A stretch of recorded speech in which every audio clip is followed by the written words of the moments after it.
En fait, l'équipédagogie Akita, elle trouve son origine dans ma grande difficulté à progresser dans l'apprentissage de l'équitation. Je peux vraiment dire que ça, c'est la racine, parce qu'à l'âge de 14 ans, quand j'apprenais à monter à cheval dans les centres équestres, j'avais énormément de difficultés à progresser. Je me sentais souvent en danger, je me suis souvent mise en danger. Je me suis fait maltraiter comme beaucoup d'élèves qui ont des difficultés dans l'apprentissage. J'avais beaucoup de peur. Vraiment, le cheval générait beaucoup de peur chez moi. Et puis, j'ai aussi, dans cette période de ma vie d'adolescente, qui découvrait les chevaux et pour lequel je ressentais un amour inconditionnel, eh bien, j'ai aussi fréquenté de très près la souffrance des chevaux d'école. Et puis plus tard, quand j'ai commencé à travailler comme groom de compétition dans des écuries jusqu'à des écuries internationales, j'ai fréquenté une autre forme de souffrance chez le cheval, c'est le cheval de compétition. Et dans la mesure où très jeunes, les chevaux étaient mes frères, presque je peux dire que je les aimais comme des frères, quoi. Et parce que je ne me sentais pas supérieure à eux, j'ai toujours eu un rapport d'amour profond pour eux qui n'était pas du tout lié à ce qu'ils me permettaient d'accomplir, mais qui était juste lié à, je ne sais pas, quelque chose de très ancien, que je reconnaissais chez eux, chez moi, enfin voilà, je me sentais très proche d'eux. Donc la souffrance que je fréquentais au quotidien avec eux m'a évidemment touchée profondément. Et donc cette souffrance des chevaux est aussi à l'origine de tout ce que vous allez découvrir aujourd'hui, parce que j'ai consacré ma vie à améliorer leur bien-être, même si beaucoup d'axes de ma recherche ne concernaient pas directement le bien-être du cheval, mais forcément tout ce que j'ai découvert améliorait le bien-être du cheval, même si ça ne concernait pas forcément les lieux de vie, parce que j'avais déjà fait cette recherche, mais en avançant dans ma carrière, j'ai découvert que le bien-être du cheval est un sujet très complexe et beaucoup plus vaste qu'on croit, et ce sujet ne s'arrête pas juste aux conditions de vie des chevaux. Donc tout le long de ma carrière, toute la recherche que j'ai faite, elle a finalement contribué à l'amélioration du bien-être du cheval. Donc voilà un petit peu l'origine de tout ça. Et puis ça a été un long parcours, parce que voilà, j'ai fréquenté et j'ai pu accompagner énormément de personnes qui ressentaient les mêmes difficultés que moi quand j'apprenais à monter à cheval, c'est-à-dire qui avaient peur, qui souffraient certains de déficits d'attention, qui avaient des problèmes de complexe par rapport, ou de timidité, ou de manque de confiance en soi. Donc ça a été le bain en fait d'apprentissage dans lequel j'ai évolué pendant 40 ans, parce que j'ai accueilli que des personnes qui avaient ces difficultés et qui cherchaient des solutions, ou qui cherchaient en tout cas un enseignement et un accompagnement où ils étaient respectés. Donc ça a été un grand cadeau pour moi, bien sûr, parce que vous savez, pour faire une recherche empirique, il faut pouvoir avoir énormément d'expériences reproduites.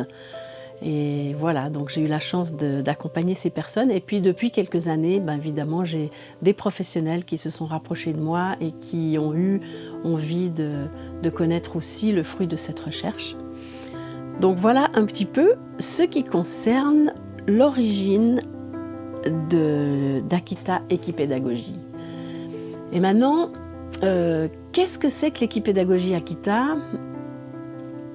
Je peux déjà vous dire que ce n'est pas du développement personnel, même que c'est un travail où on va fréquenter des choses très intérieures et très intimes, mais ça n'est pas du tout du développement personnel, parce que ce n'est pas l'objectif de développer la personnalité de mes élèves, mais c'est plutôt de les conduire à aller rencontrer quelque chose de beaucoup plus impersonnel en eux, qui est finalement la plus haute dimension d'eux-mêmes, qui n'est plus quelque chose lié à la personnalité. Donc voilà, je peux dire que ça n'est pas ça. Qu'est-ce que je peux dire encore de l'équipédagogie Akita ? Je peux dire que c'est une autre façon d'être en rapport avec soi-même, en rapport avec le cheval, en rapport avec l'action technique et en rapport avec le monde finalement. Et ça n'est pas une technique, voilà, je peux dire que ça n'est pas du développement personnel, ça n'est pas une technique, ça n'est pas une méthode, c'est une approche. J'aime bien ce terme d'approche parce que justement, c'est une manière d'aborder les choses dans une grande ouverture d'esprit, une grande ouverture de cœur, qui permet que cet enseignement reste vivant, évolue en permanence par rapport à l'évolution de l'environnement. Et vous voyez, j'ai plus la télévision depuis de très nombreuses années, mais je dis souvent à mes élèves et mes amis, je dis souvent, vous savez, j'ai pas la télévision, mais moi, j'avais télépaddock.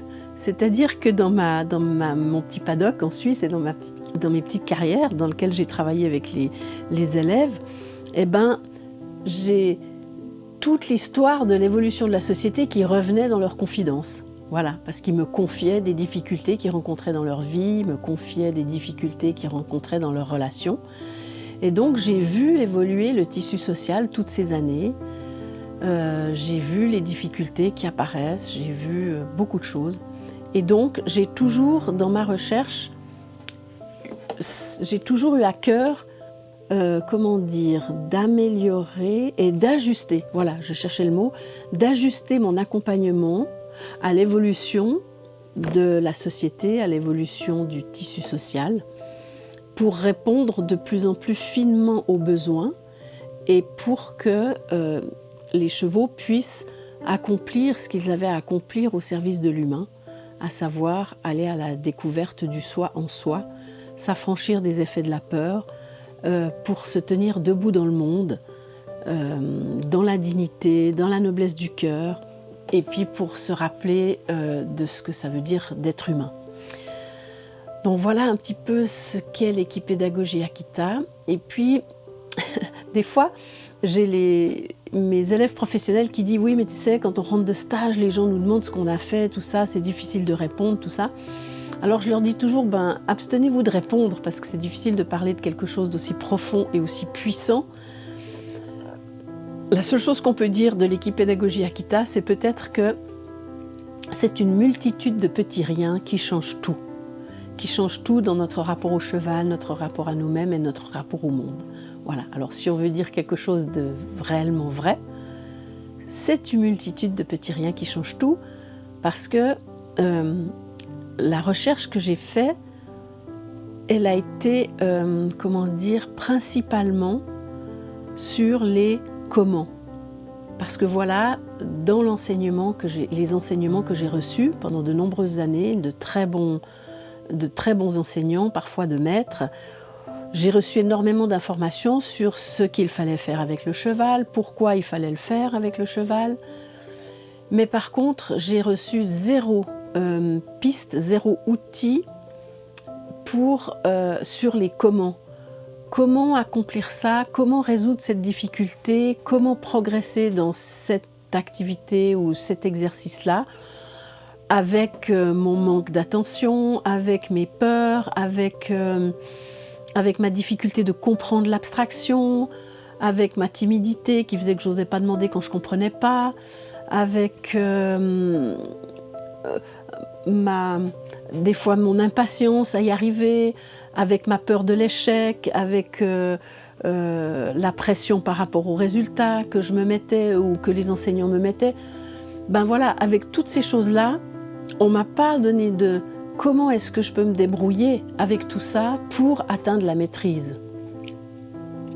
Donc voilà, ça c'est vraiment quelque chose que je peux dire, c'est que dans l'équipédagogie Akita, il y a une énorme boîte à outils avec plein de vis de toute grandeur, de toute taille, avec tout plein d'outils bien aiguisés, bien performants qui vont permettre aux personnes de traverser toutes ces couches qui empêchent d'être dans la maîtrise, qui altèrent la relation avec le cheval, qui nous empêchent de trouver la confiance en nous.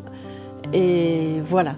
L'équipédagogie, c'est un peu tout ça. Donc on ne peut pas dire précisément, mais je peux quand même vous dire quelques quelques pistes qui peuvent peut-être résonner en vous, qui vous donneront envie d'en savoir un peu plus. En tout cas, les personnes, elles atteignent la maîtrise quand elles fréquentent ce chemin. Et c'est tellement beau parce que quand on offre la possibilité à la personne de maîtriser ce qu'elle accomplit avec le cheval, quel que soit le niveau, peu importe, eh bien, les personnes deviennent belles. Elles deviennent belles au-delà de leur beauté physique.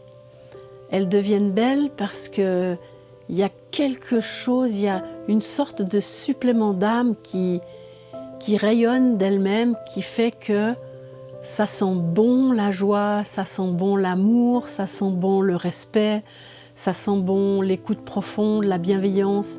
Et puis, quand on amène les personnes à travers cette relation si complexe avec le cheval, à toucher ces choses-là en elles-mêmes, elles deviennent belles. Et ça, c'est peut-être quelque chose qui me touche beaucoup, parce qu'on est dans un monde où on a légalisé l'horreur, la laideur, la violence, la froideur, l'insignifiance. Et puis peut-être que l'équipe pédagogie Akita, elle est là pour, dans cette période si difficile, où il faut traverser cette période qui a des caractéristiques pas trop drôles parfois, eh bien de cultiver la beauté, de cultiver l'amour, de cultiver l'écoute. C'est quelque chose qui donne de la force pour œuvrer dans le monde. Voilà, je crois que j'ai fait le tour de ce que c'est que l'équipe pédagogie Akita. Alors si vous voulez en savoir encore un petit peu plus, vous pouvez regarder la 3e vidéo dans laquelle je vais vous présenter un petit peu plus précisément ce que c'est que l'équitation savante quantique.